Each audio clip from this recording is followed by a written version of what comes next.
Welcome to Real Talk and ELT, a podcast that talks about the reality of teaching English. Safety first. Are you ready to go, though? I am. Perfect. Well, welcome back to another episode of Real Talk and ELT. I'm here with Dorothy again. I'm not going to introduce you because we know who you are, but her bio is in the show notes if anybody wants to read it, along with her Instagram. I think we've made you an Instagram user. Yeah, okay, cool. But you have the website there. too. I don't always remember to check it. Although I do have a husband who will come by helpfully and say, "You haven't liked my post yet." Husbands are good reminders, aren't they? Right. He's an artist, so he puts up new artwork and wants. Oh, very cool. So whenever he puts up a painting and I have not yet liked it, he'll let me know. Is he a painter or does he do other mediums too? Well, painter, drawer. Okay, very cool. Well, you'll have to send it to me so I can like his stuff, and then he'll have another person liking There you go. And then the two of us can say, Dorothy, why haven't you liked my stuff? Reminders from both ends. Yeah.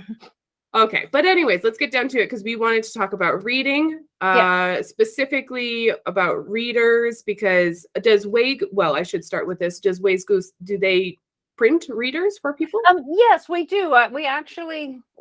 We is me. It's kind of my company. Me and my team in my head. Well, I do have a team. I have one other editor who is she runs the writing programs at UC Berkeley, but she's actually more interested in plain native speaker fiction or fluent speaker fiction, and not.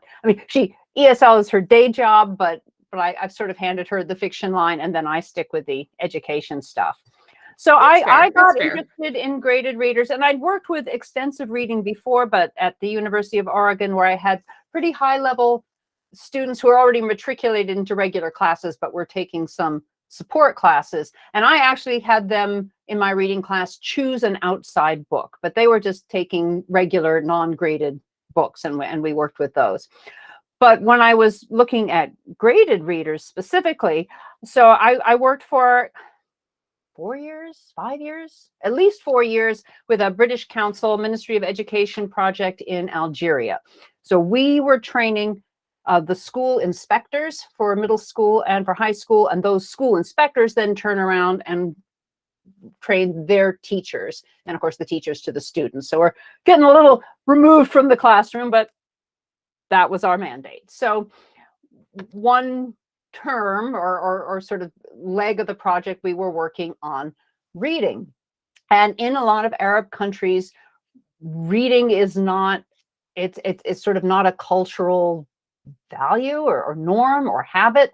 And Algeria is a little different. The North African countries, you have Tunisia, Morocco, Algeria, are a little different because they've got so much French in their culture as well. And French culture is more readery. When I was teaching in Libya and Yemen, it was a different experience. But I was wondering if it also has a religious influence on it too, because sometimes the religion is more spoken, right? And they sing, it's very vocal, as opposed to the Quran is taught and people memorize it. Exactly. Can memorize anything. But it was done because that's a way of getting your material to non-literate populations. But it went out towards the entirely literate population. I'm gonna don't forget Algeria, but I'm going to give you a little illustrative example of Yemen, which is not a bilingual country. They're just Arabic. So I was working at a language institute there, and my desk was in the administrative office.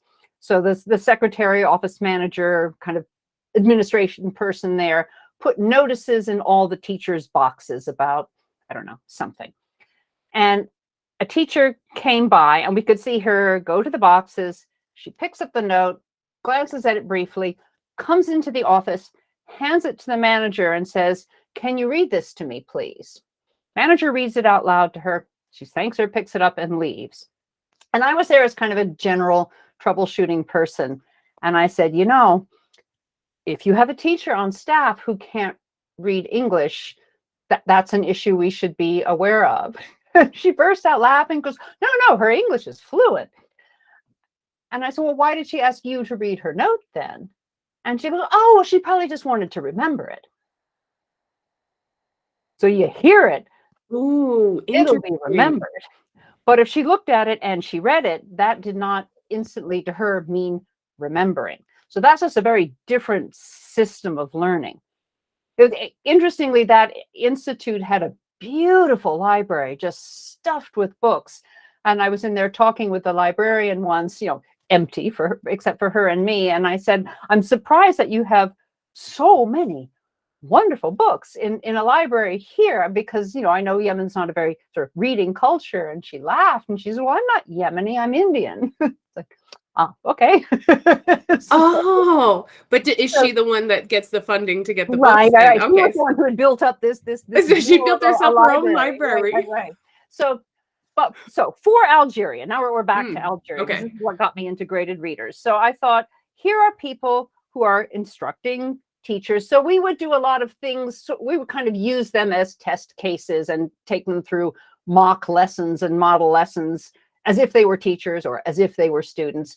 And I was going to be working on short stories of what you can do with a short story besides just vocabulary and comprehension questions. And I thought, some of Algerian high school readers, high school students are readers. Some of them are not. So I thought, let's start from the point of view of maybe they are not readers, or maybe they are not, or maybe they are reluctant readers. So I thought, well, what were the stories in high school that gripped me when I read them? I'll bring those. The English level fairly high, so I B2, by senior high school, kind of getting up to C1 level, and I'll just find those and maybe bring in some those, because they're probably also public domain. What are the stories that gripped my son when he went through high school? So I went through and I found those stories, like The Monkey's Paw, and I thought, oh my God, that sort of grabs your heart, and that will make a reader out of anyone. And they are public domain, and I looked up the original version, and they were hard. So I thought, okay, well, these are such good stories, there must be graded reader versions of them. And I couldn't find a graded reader version that I liked. So I thought, well, I will make my own then. So I made my own versions of some of these wonderful stories. I love the, well, it doesn't exist, I'm just going to make it. Doesn't Well, exist, I'm going to make it. Right? I needed them for my training sessions, and this is something I believe in, and the materials aren't there, then I must. I know it, but it was funny because our last conversation too, I don't see this in the market. I'm just going to make it. I'm just going to hire a writer and I'm going to print it myself. Right. So it just seems to be a common thread for you. Go ahead, continue. It is. And then I could put into the book, I could put exactly the kinds of pre-reading questions that I think help, the kinds of post-reading activities that I think help people understand the value of the reading. But that whole process then made me really begin questioning my beliefs about graded readers. So I did teach for a number of years in Japan, and Japan is kind of one of the seats of the extensive reading movement and graded readers. It's where the X reading program lives, and there's a lot of experts there whom I know. So we began corresponding back and forth. And I said, take me through, we did some video calls. I said, take me through the process of writing a graded reader. What does it depend on? And I think for traditionalists, pretty much depends on vocabulary. And here are your lists, and these words are allowed at a B1 level, and these words are allowed at a B2 level, and nothing from this list had better be in that book. And so I thought, well, first I'm going to wing it. So I adapted my beloved Monkey's Paw, and I sent it to my friend who said, I'm trying for a B2 level, but I'd call it B2 challenge. Not coming up, but like a high B2. I figure any higher than B2, you don't really need a graded reader. You can just be off reading regular fiction. So he ran it through some program that flags every word, blah, blah, blah. And he said, well, you're actually more at a C1 level. And he pulled out all the words that were making me C1. And two of the words that he pulled off were piano and beer. And I said, piano and beer? Beer, yeah, the drink, and drink. piano. And I said, there is not a B2 level learner on the planet, including the non-drinkers and the non-musicians, who do not know piano and beer. And you know, some word lists will have those at a much lower level, and some word lists won't. So I thought, well, one thing I believe about word lists is it's a very useful place to start. And I still take a text and I dump it into Vocab Kitchen and it flags up all the words. But then I go through and I use my teacher brain and I think, you know what? Piano, not that hard. I am not going to change piano into table that makes music with your fingers. That does not make the word easier. So the other thing, and as I began looking at examples of other people's graded readers, I thought, you know what I also don't believe in anymore? I don't believe in glosses all over the page. Why not? I don't mind because there's some that some graded readers, we see all the glosses all over the page, and some are just completely barren. Because those stop your reading. Another thing I was doing at the same time was I was working my way, and I still do this, 10 to 15 minutes a day, or sometimes 5 to 10 minutes a day of Duolingo Spanish. And I'm a teacher. I can tell you everything that's wrong with Duolingo, but I can also tell you that 10 minutes a day of Duolingo Spanish gave me enough Spanish that when I went to Mexico, I could easily order food and have some simple conversations. So there's something about it that works as well.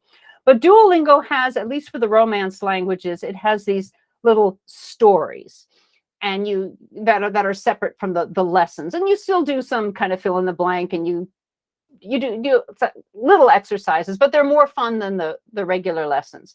And as a teacher, I'd come to these stories and I'd think, you can't use that verb tense. We haven't been taught that. But I understood it. I love it. And there's new vocabulary in there, and sometimes they teach it from context. Sometimes it's just sort of thrown out there. But everything is underlined. If I really need something translated, I press it on my phone and it's translated. So I'm absolutely getting verb tenses and constructions I'm not going to get for a while. And it doesn't hurt my comprehension at all. And it makes the whole process so much more enjoyable. If I need a translation, I can go get myself a translation.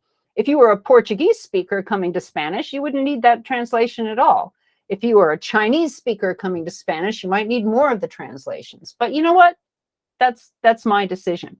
So I think also at the time people develop these sort of rules, if you want to call them, about glosses, and you need 95% of the words to be known, and you know all these rules. That was a time we were using paper dictionaries. So if I wanted to look up a word, I'd have to put my book down, go over to the shelf, get my heavy dictionary, haul it out, look up the word, find the right definition, go back to my book, find the paragraph and the line again, and try to put it in. And you know what? The moment's gone. But even, I mean, certainly with an ebook, you can just press the word and have it looked up. But even with a paper book, you just pick up your phone and ask Google Translate or something, and you have your definition and you move on. So that's, I think, less disruptive than jumping down to the footnote and back into the text.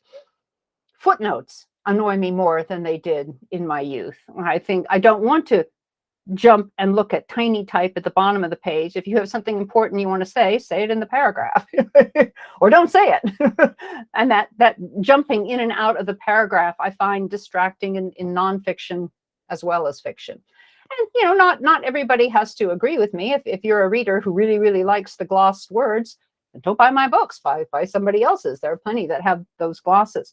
So I'm fine with pre-teaching a set of vocabulary that you might be hitting again and again and is useful for the topic or helps you kind of, or serves as a pre-reading. Why did I learn these 10 words? I bet there's a reason. So I did an adaptation of The Most Dangerous Game, a story that so inspired my son when he read it in high school that he filmed a Lego stop action animation recreation of it just for fun because the story grabbed him so much. So when that came into the public domain, I think last year, the year before, I thought, oh, I'm doing that book. So that's a book. Do you know the story? I don't actually, no. Okay, so a man who is a famous hunter he's on a ship going to, I think, home to New York, and he's talking with somebody about all his wonderful experiences hunting the big game animals of the world. And there's a little foreshadowing conversation with his ship's mate of like, oh, kind of harsh on the animals. And he's like, animals, who cares, right? Man is the ruler of them all. He falls overboard, washes up on a mysterious island. Nobody on this island, but he sort of hacks his way through the jungle and finds this enormous mansion. He goes into the mansion, and to his surprise, he finds this guy who is himself a big game hunter, and knows our shipwreck guy, because I guess he's also a famous hunter. And they talk a bit about hunting, and the man in the castle says, on this island, I have the most dangerous game in the world. And he's like, oh, is it a rhinoceros? He's like, no, those are boring. Tiger? No, those are boring. Turns out what he does is he lures ships to crash on his rocks with a fake lighthouse signal, and gets people, and people are the most dangerous game. And so the hunter is, of course, appalled. He goes, oh, man, you monster, I'm leaving. And he says, well, no, because you're now my game. And so the story title is a play on game, animal, and game, the game of hunting. So as for pre-teaching vocabulary, there's a bunch of words related to guns, like crack and shot and caliber and whatnot. And if you know that those are all gun words, you don't even have to understand them deeply. I mean, what really is caliber? I don't know, size, I guess, of something. But then when you hit those in the story, you know what it is, and it doesn't interrupt you. And then for animals, because not everybody might know sort of, I don't know, Cape buffalo or something. So I had the animals in the beginning glossed with a picture, all of the ones that are mentioned and a few others. And I just asked as a pre-reading question, which of these are predators, which of these are prey? Because, of course, most animals are both, right? You're the hunter of something and hunted by something. So that gets you into kind of the mood of the story. So that kind of vocab teaching, I think, has a point. But while you're reading the story, which is full of suspense, to have to stop and go check a definition and see that it's an adjective, but the noun form is this, I think it kills the reading experience. If you need to look something up because you can't get any further, then just look it up. But another experience I had with a student during the pandemic that I was tutoring online, sort of a low intermediate, sort of A2, B1-ish student, and he did like reading. So I thought, great, I'm going to have him as homework, just read a bunch of graded readers. And I asked him what he was interested in, and he said dystopian fiction. And I thought, I don't actually know much about that. So I asked in a social media group, I said, can anybody recommend some graded readers at this level, dystopian or science fiction topics? And there was one woman who said, I actually wrote a graded reader, an original story that I think fits this. And because she had written it, she could share the PDF with me so I could look at it. And of all the stories I looked at, hers was the best. But every few chapters, and I'm sure this was a publisher decision and not hers, you'd come out of the story and there'd be 2 pages of exercises, some details questions, some matching, a little bit with the grammar and the vocabulary. And then after you did your work, then you could get back to the story. And I thought about having him buy the book and just skipping the pages, but it's also hard for a student to skip page. I mean, you've paid for something, it's in your book, you want to do it. But I thought, oh man, if you could even if you put your exercises at the end of the book or something, but in the middle, then it's I see what you're saying. A lot of the formatting that we see nowadays is almost akin to the books that we use in classes, where it's like, here's the lead in, here's the pre-teach, read this, do the comprehension exercises. And so it's not even the story, it's the formatting. I've written books on intensive reading. I'm certainly not against close, hard work on reading skills, but extensive reading or reading for pleasure is different. And I think if you hammer it to death like a textbook, you're really only getting students to dislike reading. Well, because what they can do is, I mean, in the classes is where we have the opportunity and the chance to work on those reading skills and kind of develop them, and all those sub skills. We can raise their awareness and they can test them out, and then they can reflect on the effectiveness of it. But then we also want to encourage them just to read because the stories are good and it's interesting. I think with speaking, we get that already, that there's a time to really work on pronunciation and accuracy, but then we do have some discussion exercises or a debate or a presentation where we just let them go. And if somebody makes a mistake, nobody cares. And you're just trying to actually do your thing in that language. So couldn't we also do that for reading, a time for accuracy and a time for fluency? And eventually, of course, they'll dovetail, and your fluency will become more accurate and your accuracy will become more fluent. But so what's the proposal then? Sorry. So what have you done? So what I did with the graded, and I know I have to have some exercises and some vocabulary, or no teacher will touch it at all. So it's like, okay, what's my compromise then? So I thought my compromise is going to be exercises, vocab support before the story, and then things to do after the story. So some, and I don't think I have any comprehension questions.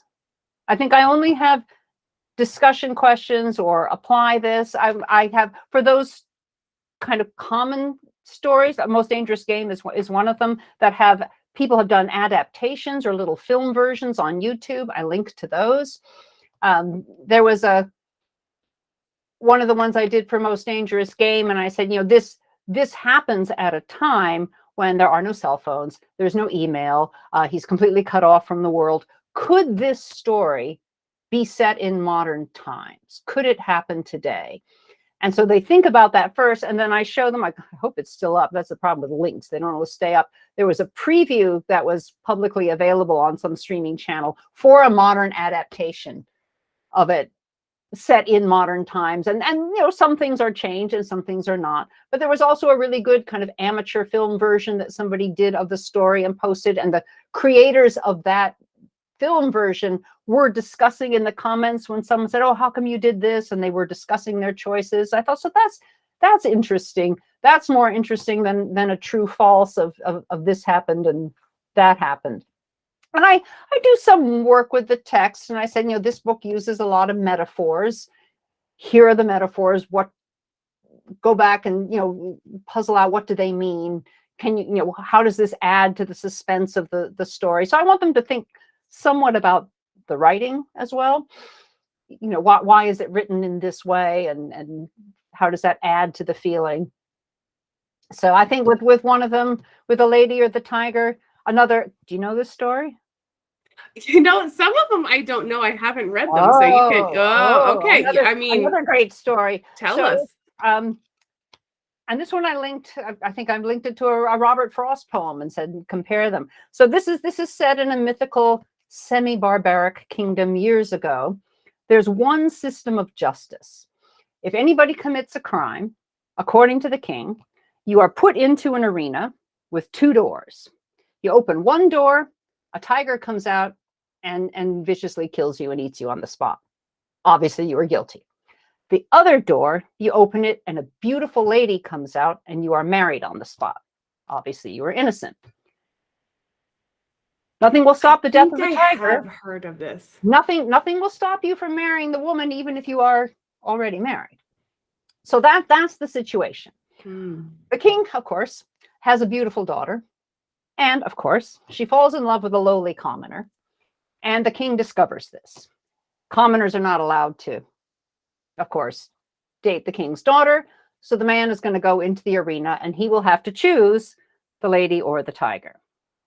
And there's absolutely no way to know which is going to come out of which door unless you're the king's daughter, in which case you could find out. So she knows which door has the tiger and which door has the beautiful woman. She also knows who the beautiful woman is. Somebody that she thinks has flirted with her lover before. So she's sitting there thinking, wow, do I want the man I love to be torn apart by a tiger? Or do I want him to marry a woman I consider my rival? So the man comes out into the arena. He knows that his girl will have discovered the truth. So he looks up into the stands. She indicates a door, and he goes straight to that door.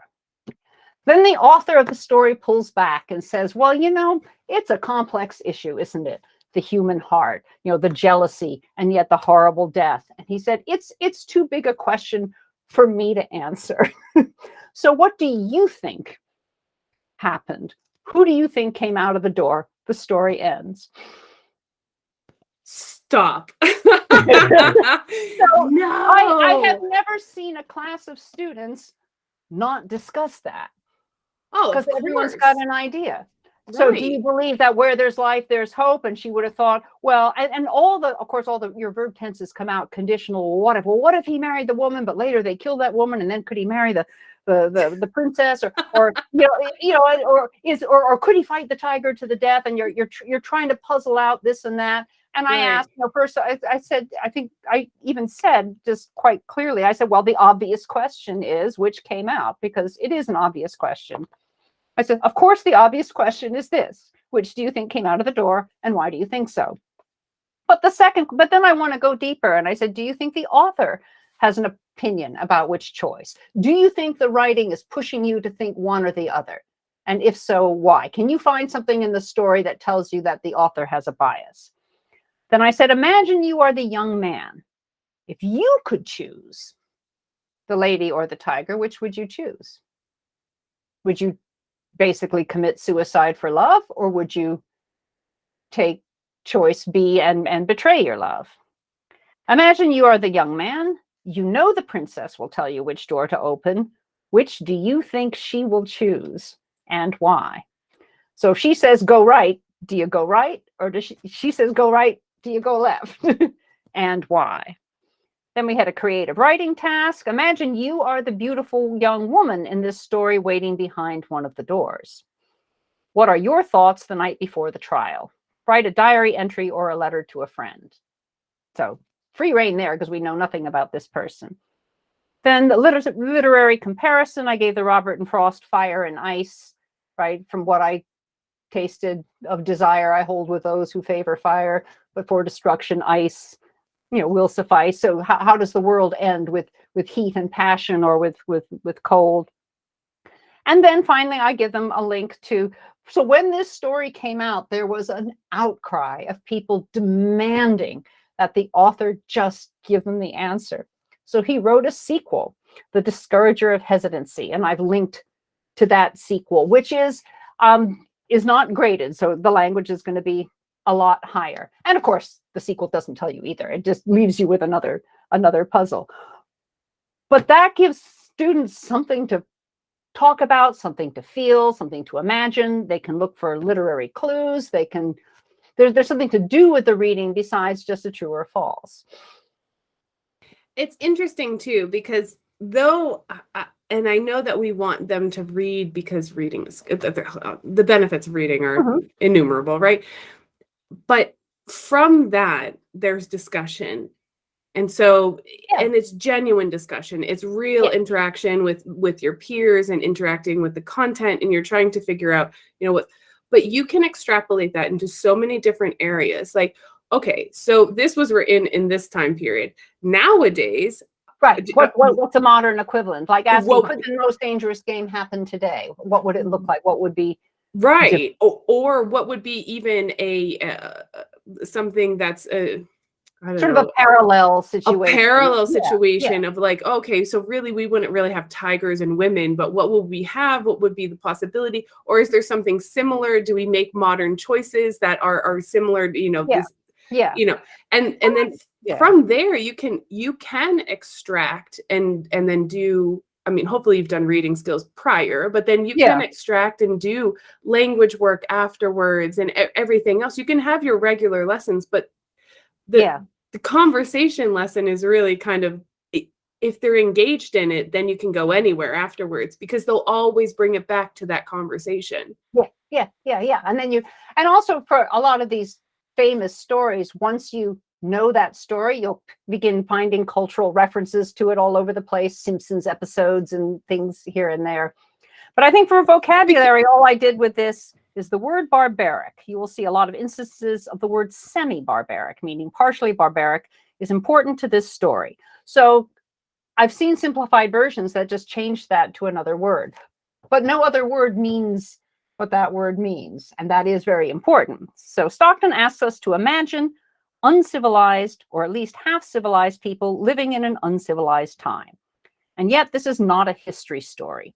Surely the author means for the reader, you, to ask yourself what exactly about this society and these people is uncivilized. To what extent are your society and your laws more humane? Is the current system of criminal justice in your country really any better? Why?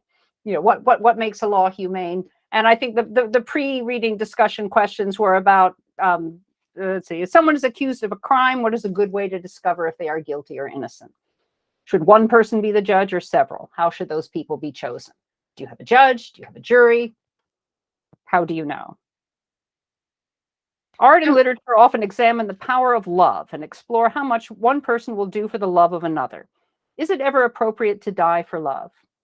To kill for love? To give up your lover so that they can be happy without you? So there's no answer to those questions. You can't be wrong, but I think most human beings will have an opinion. So because most human beings have the experience of love in one way, shape, or form, or they have the absence of it in their lives and can relate to it because they want to have, right? So, I mean, that it's just such a common theme that happens throughout our lives that you can identify this in any way, shape, or form. So another thing I tried with some, I think I did it with Monkey's Paw, I did it with Gift of the Magi, I did it with Lady of the Tiger, because they're really short stories. And I wanted them to be able to exist in paperback, which if your story is too short, it cannot physically be. But also I thought, I wonder if this is an interesting thing to do. So I have the pre-reading work, my adapted story, the post-reading work. I have some notes about the author, but I also included the unadapted original. So after you've read the story adapted, if you want to go and challenge yourself by reading the original, you could do that too. And I've received, I think, zero feedback on that one way or the other. Nobody has ever mentioned it. Oh, well, so I think it's interesting because once you have understanding of the story, you know what happens, then you can go back and it's really just kind of a matter of. And I have a sort of adaptation note in the beginning where I said, after you've read this story, you can go and read the original. And I said, that means you're reading the story twice, but this is a story I've read 24 times. I still read the story. I mean, it's the stories are good enough that you would read them more than once. So if you could read the original, does it feel different? Can you see where I made the adaptations and why? So. And that was actually a question I was going to ask you. So how long are the stories in general? I mean, do you stick to, I know you like to break the rules, but do you stick to a certain number of pages or words for like different levels? Some of the stories cannot be too simplified or you kind of lose the magic. Some of the stories are very easy to simplify. So if I'm working with adapted classics, I work with the original and I grade the language, but I let the story be the length it is. I do publish other authors as well. And for those who are writing original stories, I would say, I mean, here's one example, around 8,000 to 12,000 words. So, and I have some nonfiction ones that are shorter articles together, but again, around that length. So that the book isn't heavy, it's not expensive. You can, it feels like you can get through it. They're sort of graded reader size, and illustrations were necessary, but not a lot of padding out with pictures. The only ones that I didn't actually put the original version of The Most Dangerous Game in there because that was already a long story. And also I'd received no feedback, but you know, if 12 teachers came to me and said, oh my God, having the original story, they're so good, go back and add it. I mean, so I was like, I thought it was a good idea. I don't know if it was a good idea or people just skip that and they don't do anything at all.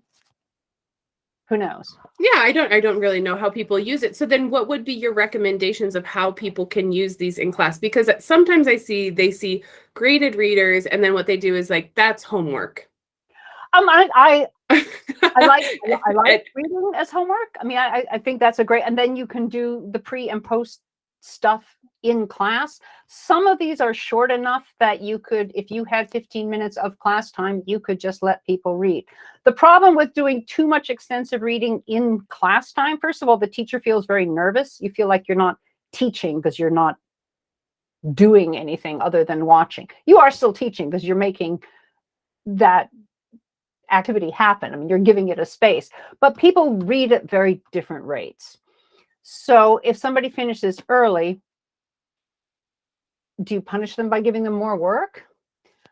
But if you sort of reward them by letting them check their phone or attend to their messages or something, then a slower reader might think, "Oh my God, I'm stupid, I'm bad, I'm going to pretend to have finished."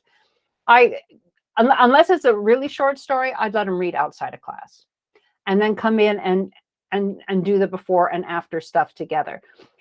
That's if they're all reading the same book. Certainly with higher level students, but even with lower level ones, I have no problem with everybody reading a completely different book.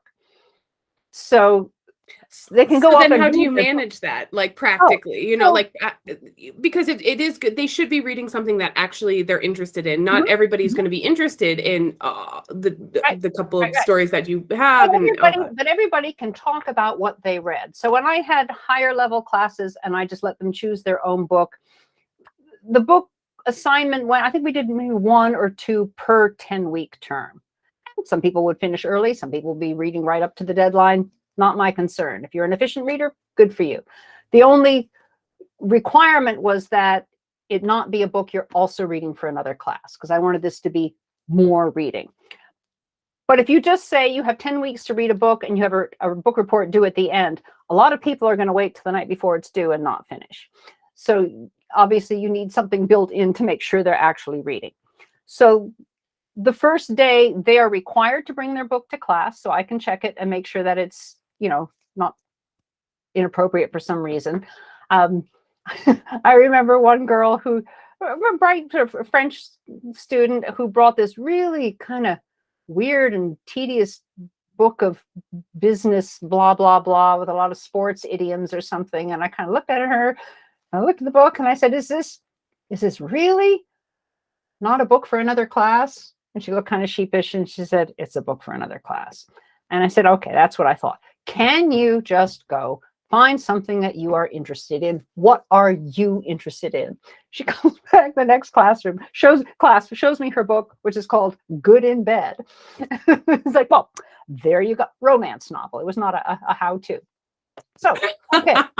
Thank you for clarifying. It's like, well, is that your hobby? Okay. Okay.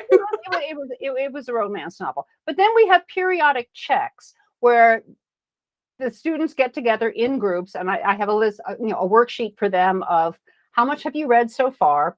When do you usually do your reading? Is it kind of Friday night? Do you read in the bath? Do you read on the bus? How's the vocabulary so far? Do you stop and look stuff up? Is it pretty easy? Are you enjoying it? Are you not enjoying it? What's happened so far? What do you think is going to happen? And they just share about the book they're reading, and the other people listen and ask questions. And it doesn't matter that they're all reading different books. They still have an opinion. And my final assignment was book report, but it could be an oral book report. It could be a written book report. And I said, please choose whatever you feel is easiest. I just need to know you read the book. And I'm open to interpretive dance, writing a rap song, making a poster, whatever you like. Just to show me that you read the book. And there were some questions to answer about the reading process and whatnot. But they could read a book and hate it and write to me about that. That's fine. They've still gone through it, and they've had some thinking. Nobody actually ever did choose anything other than an oral or a written report. That's fine. I remember I came by one group and there was this Korean student, this guy, looking super bored. He goes, well, I already know what's going to happen. Of course, things look bad now, but all of their problems will be miraculously solved and everybody will live happily ever after.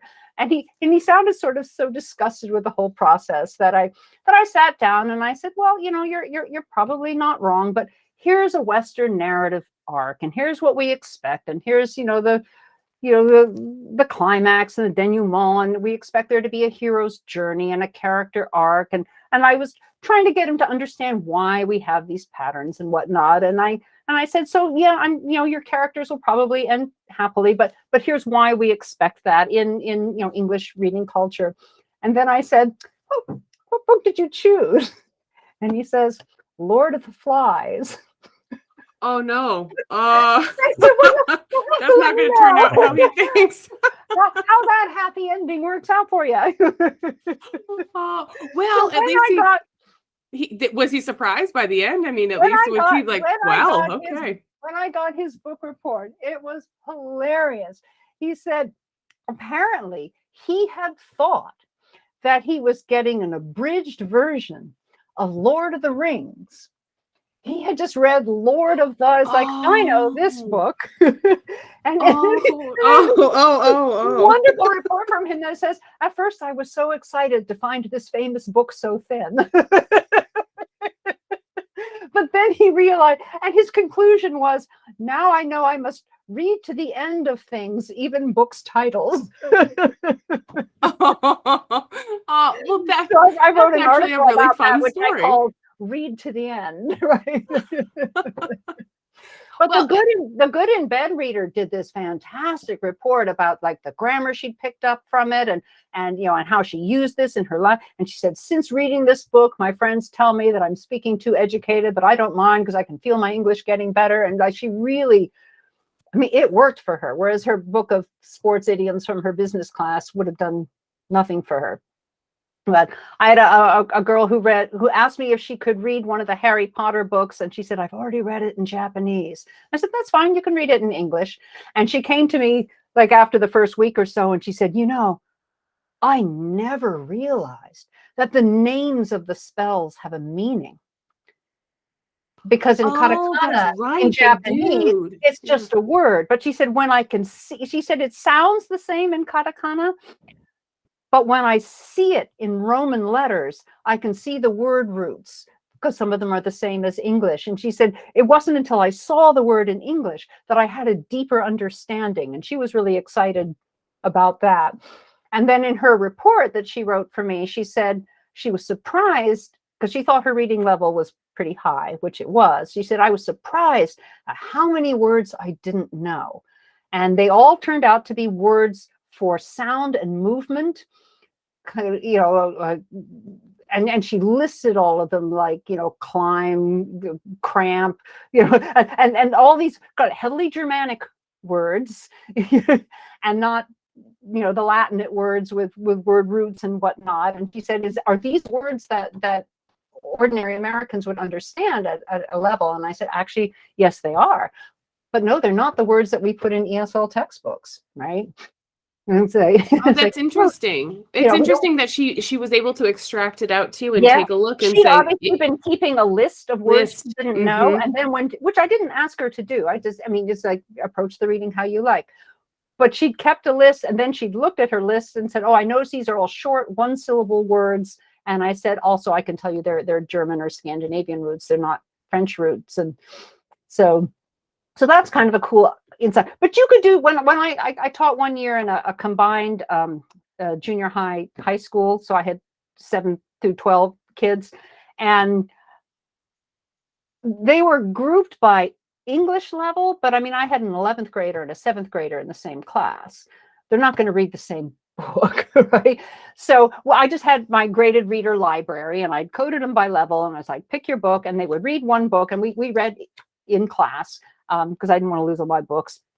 And then they'd write a little report for me and put it back. But we also had a notebook where they would record, kind of like the Amazon reviews section of a book. And they would record, this is a great book, you have to read that. And after a while, I could see them going up and checking the book and looking through. It's like, oh, Marina liked that book. I'm going to go read that book too. And they would sort of recommend things. And they would begin recommending things to each other orally as well, saying, oh, when I'm done with this, you have to read this one. So we didn't do that many discussion activities as a whole class, partly because of the disparate age groups, partly because I was less experienced as a teacher and I didn't really know how to set it up. But there was no problem with them all reading different books. And I wasn't counting how many pages they read or how many words they read or how many books they finished. It's like, you know what? We got a year in the classroom. Read a book. When you're done with one book, pick up the next book. If you didn't like this one, I hope you like the next one. And it was just ongoing. And I certainly prefer that system to a system where in order to get an A, you have to hit this many words. In order to get a B, you have to hit this many pages. Because it isn't just about clocking pages, right? There must be books that you read very quickly and books that you read more slowly, but you're not a bad reader for either of those, are you? No, and I think that we have to start trying to build up a little bit of tolerance too, and a little bit of patience, because right now the consumption, I'm speaking from here, my reality, teaching in Brazil, the consumption of reading text is social media and short summaries. And so I think that's one of the barriers that sometimes teachers have, is that we look at, I would love for my students to read articles. I would love for them to pick up a book. I would love to find any and every text that would interest you and just read it. But because we're consuming a lot of things that are so abridged and short and, you know, with a finger swipe, how have you any experience like tackling that? I would love to see more saturation of graded readers as ebooks. And I think the bottleneck is with teachers, because when I talk to teachers, or when I spoke to this group of inspectors who are training the teachers for the entire country of Algeria, not a one of them had ever read an ebook before. And this is a country with, I mean, it's a vast country, right? And they're pretty much cut off from outside materials because of various currency restrictions and this and that. So accessibility of materials is an issue and whatnot. And I said, you know, and nobody has funds for classroom libraries. And I said, but because I gave them the adaptations that I did. I put a little cover on and I said, for Algeria, these guys, this is for you guys for free. Please disseminate it through every high school in the country. But I said, you know, your students can read on their phones. They already have a phone. And you could see the inspectors going, well, cell phones are not good for the youth of today. And it's like, well, there's some bad news for you about the youth of today. Because you can fight it or you can embrace it. Right. And I said, I haven't seen one of you inspectors put your phone down the whole time we've had this training. And so if you can, and I said, you know, when I first started reading ebooks and I had a dedicated Kindle, and I said to myself, I am never going to read on my phone. What a stupid experience that would be. And one day I was out somewhere traveling and I sat down for a cup of coffee in a cafe, and I'm on my own. I'm having my coffee. And what I really wanted was a book. I didn't have a book. I had my phone. So I went into my Amazon account, and the same book that I was reading every night was there on my phone on the right page.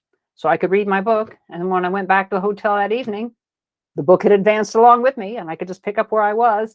And I thought, well, I certainly go through pages faster on my phone, but it's still reading and I still love it. I prefer to read on my phone on an airplane now because it takes less space. I can, you know, read in this much space.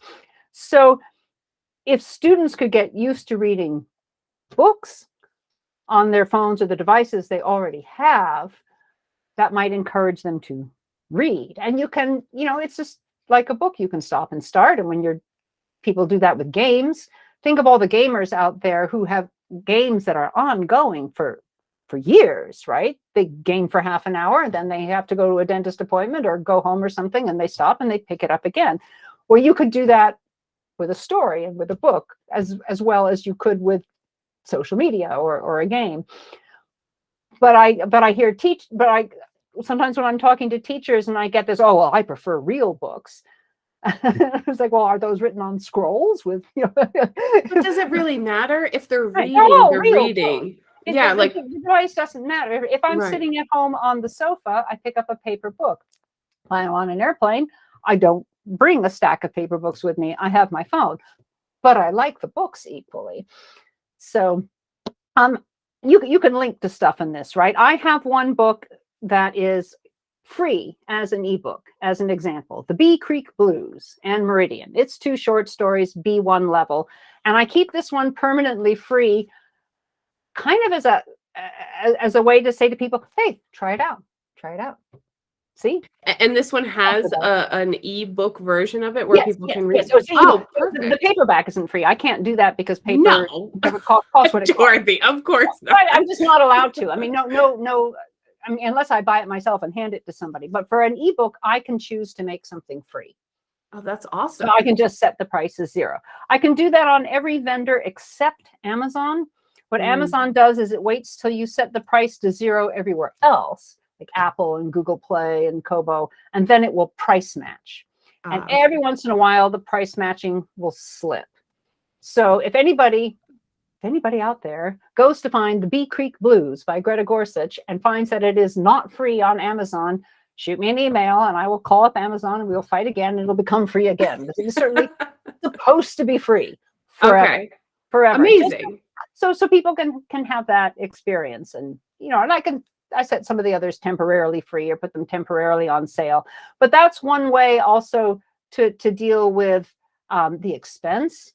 I mean, often teachers have to buy their own materials, right? So if you could have students invest $10 in some cheap ebook graded readers, rather than the teacher investing hundreds of dollars to create a paper library, right? Or or you can. So there's an organization company, I guess, in Japan called X Reading. It's just an X Reading. I think they're xreading.org, xreading.com. I can find the link. I'll put it in the It's a whole online system for graded readers. So all of the publishers like Pearson, Macmillan, Oxford, me, other indies have their graded readers there. And the teacher pays like a classroom price, or I think students can do it individually too, or pay their teacher. And then you have access to all the levels. They have quizzes on them, and the teacher can see who's read what, how long it took them, how many words there. So if you are a word count kind of person, all that information would be there for all the students. So that's one amazing. Nice place. Another cool thing is it's about a year old now. There's an app called Readable. So far, it is only available for Android. I feel kind of sorry for their creators because every time I email them, I go, "Where's your iOS version? Where's your iOS version? Are you out for iPhone yet?" They're like, "Yes, we're working on it. We're working on it."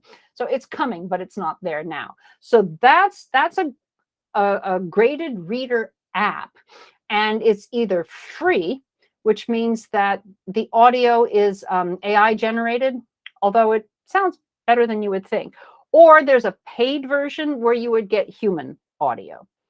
So if you have no money at all, you can still have all those stories on your phone and read for free. Kind of like the Duolingo model, where there's a free version where you get some ads and a paid version where you don't get ads. So I think on the free version of Readable, you might also see ads. Yeah, not going to kill you. But so if you are a student with an Android phone, bam, all these readers are now available to you. And I would say half of mine are on there so far. It just takes a while to sort of load things on one by one. And bigger publishers keep coming in and bottlenecking the process for me. I fight for my little titles, and so. No, how many titles do you have in your total? Maybe 30-ish, and more, kind of constantly in the pipeline. So for a while, I was short on fiction. Now I'm a little bit short on nonfiction. So I've just been talking with some other writers, and I said, you know, why is nobody doing nonfiction on the kinds of things that I wanted to read about when I was in high school and university? All I wanted to do as a kid was just read about horses. Why can't we have a graded reader about horses? And the girl goes, "Oh my gosh, dogs! Can I do a graded reader about dogs?" And I said, "You absolutely could. People who love dogs love dogs." Yeah. Somebody else said, I said, "Well, what are you passionate about?" And he goes, "Oh, weather. Can I write about weather?"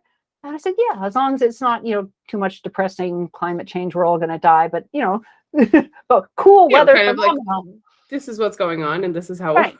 Yeah. How does the hurricane work and whatnot? So I'm coming out with more nonfiction so that there's a balance. But yeah, and because the nonfiction readers also are good when you're doing like a specific unit too, and then people get really interested in it, or they want to find more information, and then you can just guide them over to the nonfiction. Yep. It works out. So I mean, one graded reader itself doesn't particularly earn much money, but if you've done a lot of graded readers as an author, you could earn some money, and they're just so they're so fun. They're so fun to work with and so fun to write. And you know, I pay attention to grammar, I pay attention to word counts, but it was just this feeling of I can also kind of make up my own rules. And I tell my authors, consider the level, but consider it from your experience of 20 years in the classroom. Consider it from there. And then, you know, I have somebody who edits my fiction graded readers, and I look at them as well. And I said, you know, if there's some words that we think are too high level or too colloquial, we might suggest a change. But start from your feeling of, you know, what of the story, so it doesn't feel contrived. Because can we have a good story, please? Right. And I think that's why with some of the classics, I don't take them down too low. too much. Right. Because it kind of doesn't work. But it doesn't feel like you can actually get into it. Feels like you're reading a graded reader. It doesn't feel like you're reading a story. And that right. I think that was some of the pushback that I when I worked in a school and we had a mandate. We also had a mandate of you have to read this many graded readers per semester, each student, and blah blah blah. And the teenagers, they just did it because they were just used to being mandated to do whatever we told them to do, which is unfortunate. But but the adults were the ones that had the most pushback on it. And every time I tried to get an adult to read a graded reader, it was either I don't have time for that, which you can take it 15 minutes a day, and then after a period of time you're going to be able to read the whole thing. It's too childish. Some of them are. Which because some of them are geared towards one or the other. But even the ones that were geared towards adults, they felt were childish because I think the language was very contrived and mechanical, and it wasn't. You start with an original story and you start at the kind of level. I mean, if you are someone who teaches beginners, I have a woman who does literacy work. And her students start off needing to learn the Roman alphabet. So her first graded readers, and we did them in large print. So, but it's just really simple kind of adult topics that people deal with. We have one on school and learning, and she said, like, my people need to know how to talk to a child's teacher. Students need to know to go to office hours. We have one little story on online learning whose title is "You're on Mute," because that's what that happens all the time. And it was interesting because I mean we're stricter with her stuff on level, and she's like, but so her books have short vowels and long vowels and a few consonant clusters. And I said, mute is a fantastic word for long U, and she said, yeah, way off level. And I said, well, it's off level if you look at a vocabulary list made in 1997, but in 2022 and 2023, mute is a pretty common word, and it's one that someone's going to need if they're ever online with their kid's teacher or taking a class themselves. So I said, in that case, even if there's no scientific data to back it up, you can say, I'm declaring mute to be a common high frequency word that this population needs. We also have the word computer, and I said that's several syllables, blah, blah. It's a pretty common word, and you just need the word computer. I had a discussion with a graded reader person, and I said, you know, here's my instinct. Tell me how far off base I am. And I said, with A1 and A2 level stories, I see them from other publishers. Everything's in the present tense. But most books that you read in your own language of narrative stories are in the past tense. So when you read something in the present tense, it's a bit jarring. And I said, if you have not formally studied the past tense in your English textbook in class, could you not still figure out that an ED ending is past?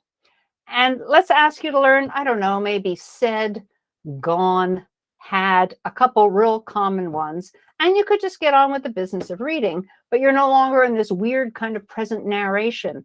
And the person said, yeah, I think you're probably right. And said, okay, good, because I want the A2 level stories and some of the A1 level stories to have past tense in them because that's just more natural. So, I mean, it's just not true that learners can't answer the question, how was your weekend, until they've studied English for a year. Right. Some of that. Yeah. Well, and the simple past is a lot more useful to you than the simple present. We don't often sit around saying, you know what, water freezes at 32 degrees. We're mostly talking about past tense and some future tense and a little bit of present.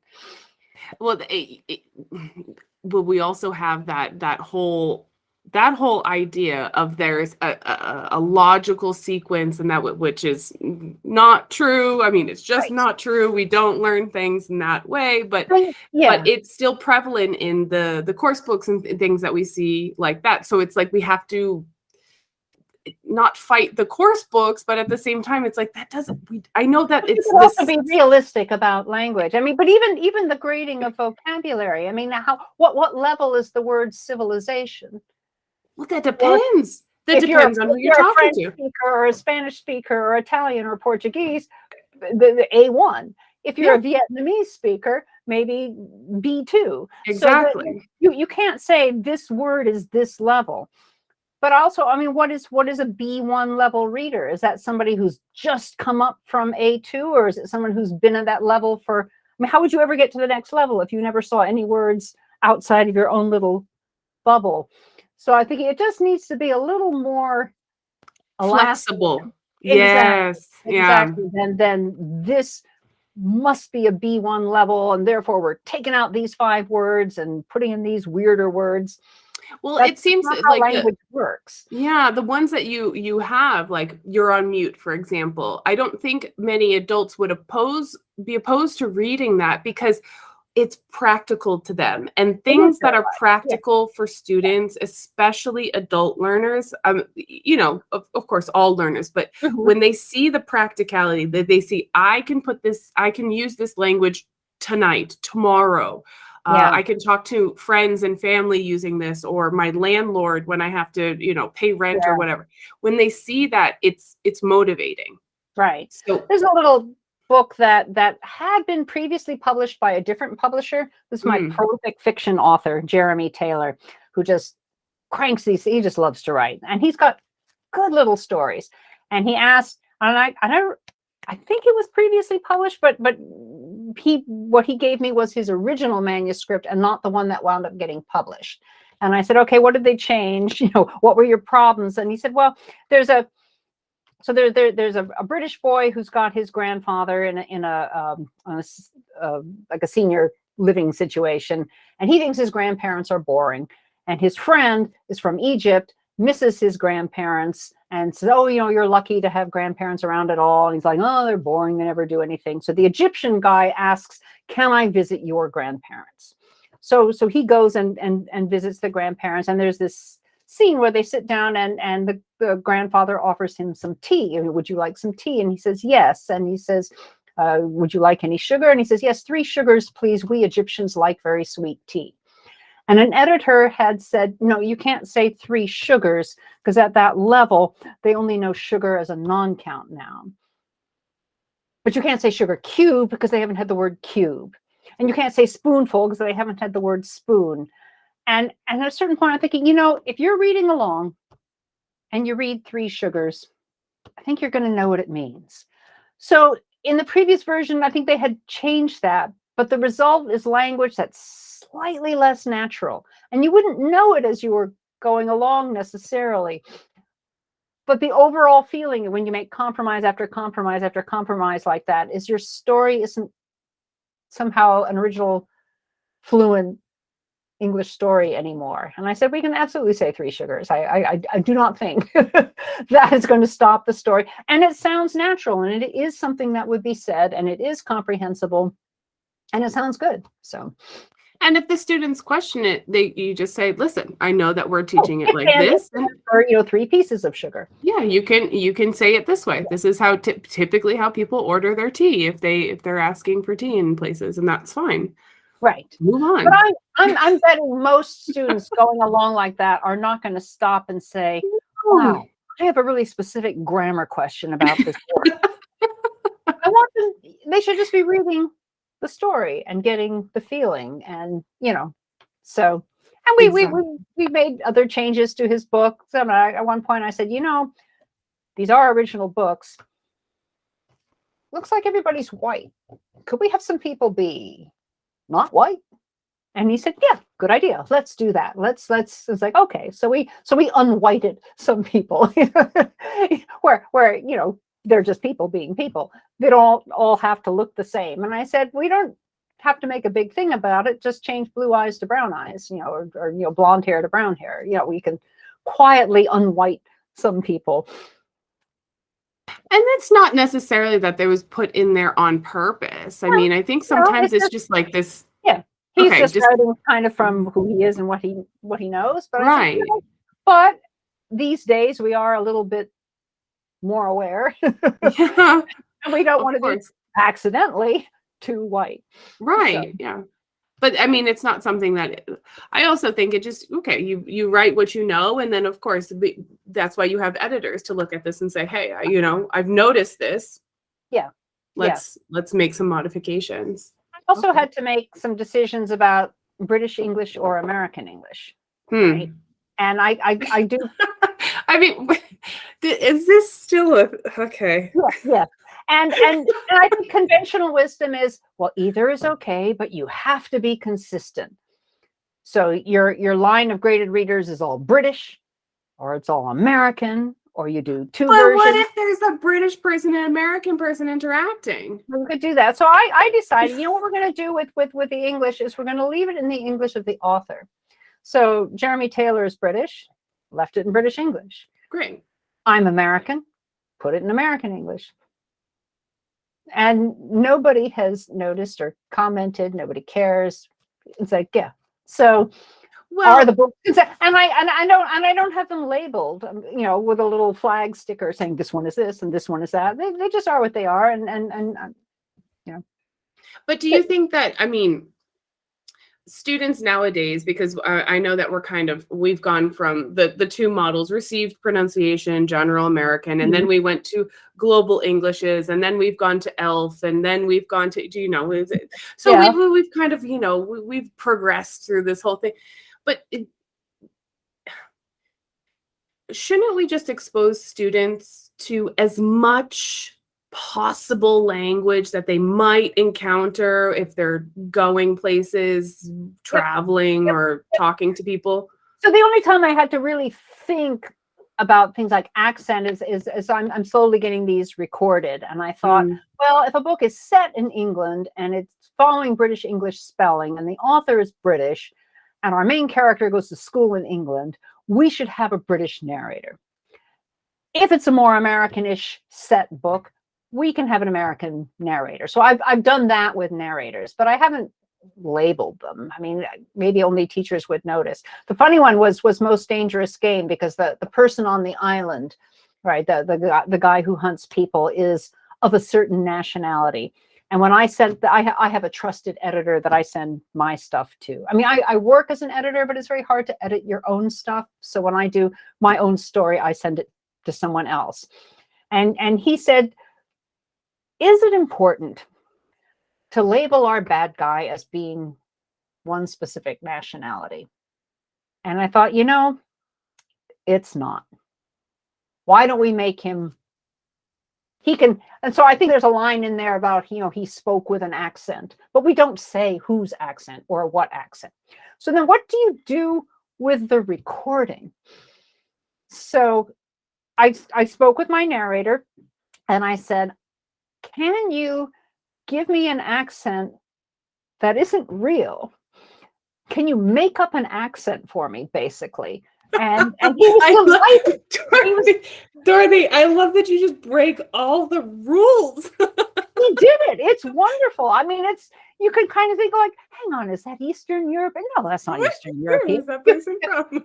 He made up an accent. And so my General Zaroff, a word from no language, has an accent, but what accent is it? We don't say, and you can't know because it's not a real accent. But that's fine as long as it's intelligible. And then Oh yes, whatever. yes. And It is that what it way, is. and it's nice to have some accent differentiation in audio, so you can tell the characters apart, and you have this. But I thought we don't have to kind of come from an American centric view of we are the good guys and this other nationality out there is the bad guys. Like, that's not helpful. That's not helpful. I mean, because if you go back to the other countries, then we are the bad guys. Well, yes, right. So we can have a bad guy, but we don't have to say where the bad guy is from.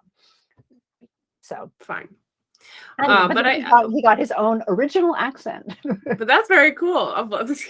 Just make an accent up. I don't want it to have any specific Yep. And he did that tendencies.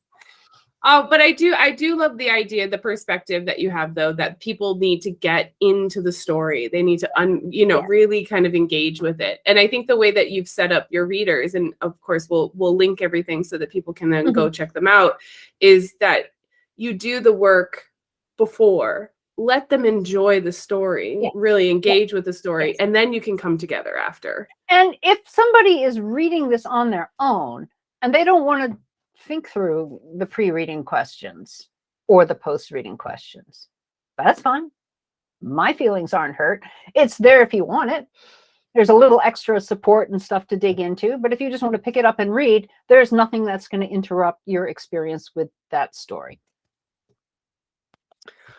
Anything else that you want to share? Oh my gosh, we've been here for an hour and 15 minutes talking about reading and stories and all sorts of stuff. I get all excited. I know.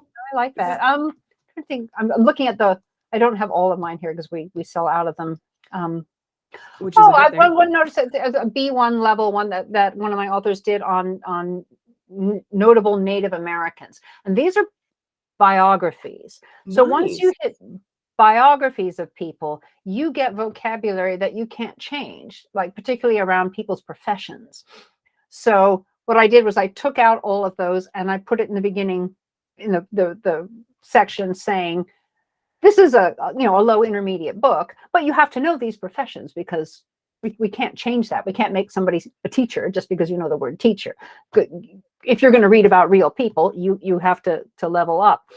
But the other vocabulary I pulled out was vocabulary that's relevant to Native Americans that you could look up in a dictionary, but you wouldn't get the right definition necessarily, like nation or country or tribe or reservation. And why do some Native Americans call themselves nations and why do some call themselves tribes? And so to explain that kind of thing. But there were a number of words where I came out and said, it's hard to explain this word in English. You might need to go look it up in a bilingual dictionary. Let me see if I can find one. Oh, country. Well, because it's culturally based too. You have to understand that the interpretation into English is based in miscellaneous. Oh, so I had the word honor. I said an idea that is difficult to express in simple words. You might want to check a bilingual dictionary. I don't think we have to pretend that bilingual dictionaries do not exist. So I can explain honor, and I gave an example sentence, but I said, if you're not getting it from this, please go look it up in a bilingual dictionary. That's not cheating. that here's a word that I wish I could explain to you in words that are easier than this word, but I don't know that I can. Maybe I can't explain honor in B1 level words so that you will get it as well as you would if you checked a dictionary. Right. Well, there is abstraction too. And I have a colleague that works a lot with kind of these mental representations, and our mental representations are very, very much different than others. And so being able to codify this representation that you have of an abstraction, is very, very difficult to do, especially if you're limited with the linguistic flexibility that you have. But I know if I were writing a graded reader for a more traditional publisher, I could not have in my vocabulary section the instructions to go look this up in a bilingual dictionary. But I couldn't say that. But isn't that the best way of kind of identifying the true essence of that word? I gave some example sentences, but I said this is a complex, abstract idea. Absolutely. You might need to look it up. But we know people look things up in bilingual dictionaries. Why can't we advise them to do that if that's what's appropriate? To make sure it really makes sense, they've really understood that idea. I consider myself fluent in French. I mean, if I pick up a French book, I would just read it. But if I come to a word that I don't know, and for some reason I want to look it up, and I don't want to just skip it over, I'm absolutely going to look in a bilingual dictionary. I am not going to go to my French dictionary and puzzle it out from there. And I don't think that makes me a bad language learner. So tisk, rule breaker. And yet, I do just fine in France. So everyone's got a bilingual dictionary on their phone next to them at all times. Right. It's kind of foolish to tell them that they can't use this excellent tool that they have. I mean, they have to use it judiciously, right? We have to think, okay, if you don't understand it from this context and these examples, then try another way. But here's where I'd go. But I wouldn't look it up in a learner's English dictionary if you didn't get it from here, because then you're just going to feel frustrated and that you don't quite get it. Right. Just learn the word and move on. And then the other so we glossed some things in that book with images, and we came to the word buffalo. Because buffalo is such a common word when you're talking about Native Americans in the United States. But that animal isn't a buffalo. It's a bison. Well, do we call it a bison because that's what it biologically is? Or do we call it a buffalo because that's what people call it? I thought, well, why don't we just explain it? And I said, many Americans mistakenly call this animal a buffalo. So you will hear the word buffalo.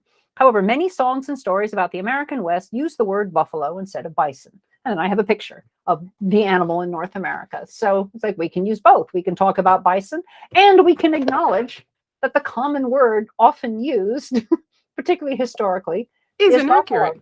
It's like learners can understand that, right? Yeah. That you can say, hey, we all call it this, but actually it's that. Now you know 2 words for that animal in the US.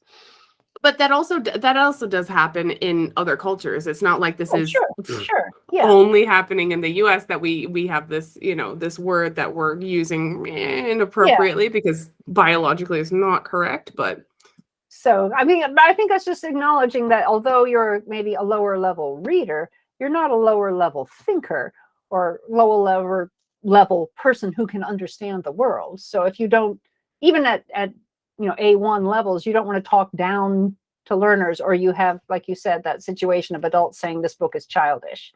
Yeah. And it might not be in English that's childish. There's somehow the whole feeling of how they're treated with their reading. It can feel very patronizing, I think. And and that's what we would try to avoid. So I think that the way that your perspective on it, the way that you develop it, say, listen, some of these things are going to be a challenge. You have to go outside the box of your comfort zone a little bit, because we're not going to misrepresent it to you. Because as soon as you start bringing it down and down, like you said, it just waters everything out, and it's not. The story isn't enjoyable anymore. Exactly. So the information isn't enjoyable anymore. Right. I mean, there are 6-year-old kids who can memorize hundreds of Pokemon and their attacks. It's not like their brains are right? That's what they're interested in. Or you think of people who collect model trains, or people who know about horses, or people who know about cars. They will learn extremely complex vocabulary. Most 4-year-olds can tell you 50 scientific names of dinosaurs, right? And they actually enjoy knowing complex, difficult terms for something that they're interested in. So you don't have to tell a 4-year-old they can only know cat, duck, and dog if they also want to know Brontosaurus and Diplodocus and all these other things. So, and I think that the idea of like people get really motivated. I see it with my husband. So he's a blacksmith, which is an unusual trade. Yeah. But he knows quite a lot about the history of anvils, and he can look at an anvil and he can date it, and he can tell you exactly where it came from and the origins and the composition. I mean, he's so just ingrained in that whole culture. Yeah. And so he started working with the Farriers Association here in Brazil, and he works very closely with the president there, because farriers need anvils and hammers, and those are all the things that he produced, because he's a blacksmith, but he actually produces anvils and makes instruments and tools and things like that. Oh, cool. Yeah. And he is not a reader. I'm telling you, he is not a natural reader. But he has these huge, thick books about the anatomy of horses and how the anatomy is important, because if the blacksmith or the farrier creates the horseshoe in a specific way, it elevates a certain part of the okay, so he knows all of the science, the way the horse moves, and he knows all of these things. And I'm like, why do you need to know that? He goes, because they need specific tools to be able to do that thing. So I need to be able to understand what they do. And I'm like, how did this even happen? And it's because he's engaged in it, because he likes it. Because it's interesting. So I mean, that's the argument against having one book for your whole class, is because somebody will be interested in a science fiction story, somebody else will be interested in anvils, and the anatomy of horses, and those are equal interests, right? You don't all have to read fiction. One of my objections to the textbook that they had to use in Algeria, there was one bit on writing a book report, and the assignment was you had to read a story in a group, but you had to find a story that you all liked. And I said, well, before they've read the book, how will they know if they like it? And I said, it takes just as much English to discuss why you don't like a book as it does to discuss why you do like a book. So, and why in a group would you all have to have the same opinion of the book? So I left them with examples of, here's a sample book report. I think I chose The Hunger Games or something on why somebody liked that book and thought it was amazing, and why somebody didn't like the book and said, well, if you like this, you'd probably like that, but it wasn't for me. And I said, those book reports would both get A's, that they engaged with the idea and the literature and the English and all of that. But to start out requiring everyone to have a certain idea, like, how would you know what idea they have until they've done the reading? And it's just as interesting, and I think just as valid, especially as people have to present their ideas, justify their opinions, give examples of why they disagree with things. Because one of the things that we need to encourage in communication is communicating with people who have ideas that are different than yours. Yes. So you're not in some echo chamber. But if you watch people who say they don't like reading, or who aren't reading, but you have them discuss TV shows or video games or movies, all of those are things with either stories, narratives, or information, and people feel passionate about, Game of Thrones or something, and that. So if you're naturally drawn to a narrative, or like your husband, you're naturally drawn towards very specific but important information, then of course there's a way into reading for you. I think that is the best way that we could end this episode. Okay. Because I can't take too much of your time, but I know that we were passionate. Please read. But there is an opportunity for everyone to get into a story. Everybody has that possibility. So So one, thank you again. I absolutely adore chatting with you. And we will link everything for your publications and your readers, so that people can check them out, especially the one that that's free, because it's a great way of taking a look at it and starting to play with it with your students and all of that. So I think that's it for today. Okay. Wonderful. Thank you for having me. Of course, you are. Anytime. Welcome back anytime. I love the rule breakers. So come back and tell me how you're breaking all the rules. I like it. Okay. Agreed. That's it for us. Thank you, everyone. And bye. Thanks for tuning in to another episode of Real Talk and ELT. Want to join the conversation? Head on over to Instagram at Kelly Pennington ELT and send me a message.